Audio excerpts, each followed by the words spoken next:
Have you ever heard of the BRICS? It's not just a catchy acronym, it's a group of five major emerging economies that are challenging the existing international financial and political forums.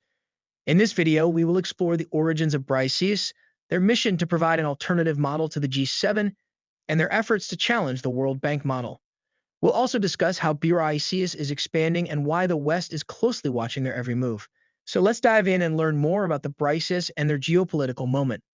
The term BRICS is an acronym for Brazil, Russia, India, China, and South Africa, which are the world's fastest growing economies.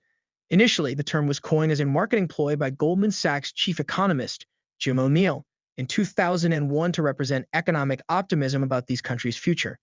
However, the BRICS nations are now setting themselves up as an alternative to existing international financial and political forums. The BRICS countries are positioning themselves as representatives of the global south, offering an alternative model to the G7, which is an informal forum of heads of state of the world's most advanced economies founded in 1975. The G7 members are Germany, France, the United Kingdom, Italy, Japan, Canada, and the US, along with the EU. In 2009, the four nations, Brazil, Russia, India, and China, met for their first summit in Russia's Yekaterinburg, and in 2010, South Africa was invited to join the group, adding the S to BRICS. Since then, the BRICS nations have challenged the World Bank model by launching the New Development Bank with $50 billion in seed money, which is an alternative to the World Bank and the International Monetary Fund. They have also created a liquidity mechanism called the Contingent Reserve Arrangement to support members struggling with payments. In 2021, Egypt, the United Arab Emirates, Uruguay, and Bangladesh took up shares in the BRICS Bank, which is open to new members. However, these were much lower than the respective $10 billion investments made by the bank's founding members.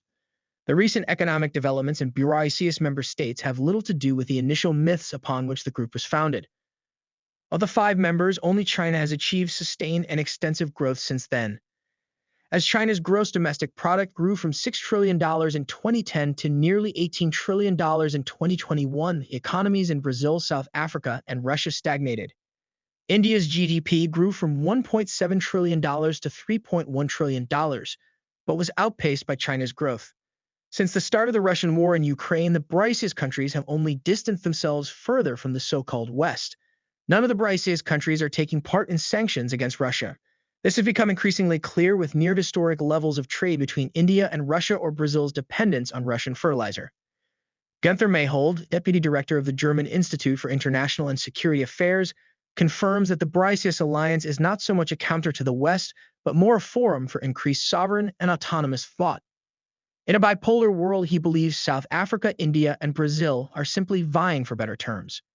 China, on the other hand, is using the platform for its global political ambitions, Mayhold added, pointing to Beijing's offers to mediate the war in Ukraine and the joint military exercises it held with Russia and South Africa.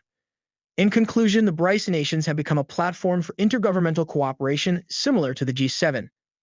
They have challenged the World Bank model by launching the New Development Bank and have created a liquidity mechanism called the Contingent Reserve Arrangement to support members struggling with payments. The BRICS nations are positioning themselves as representatives of the global south, offering an alternative model to the G7.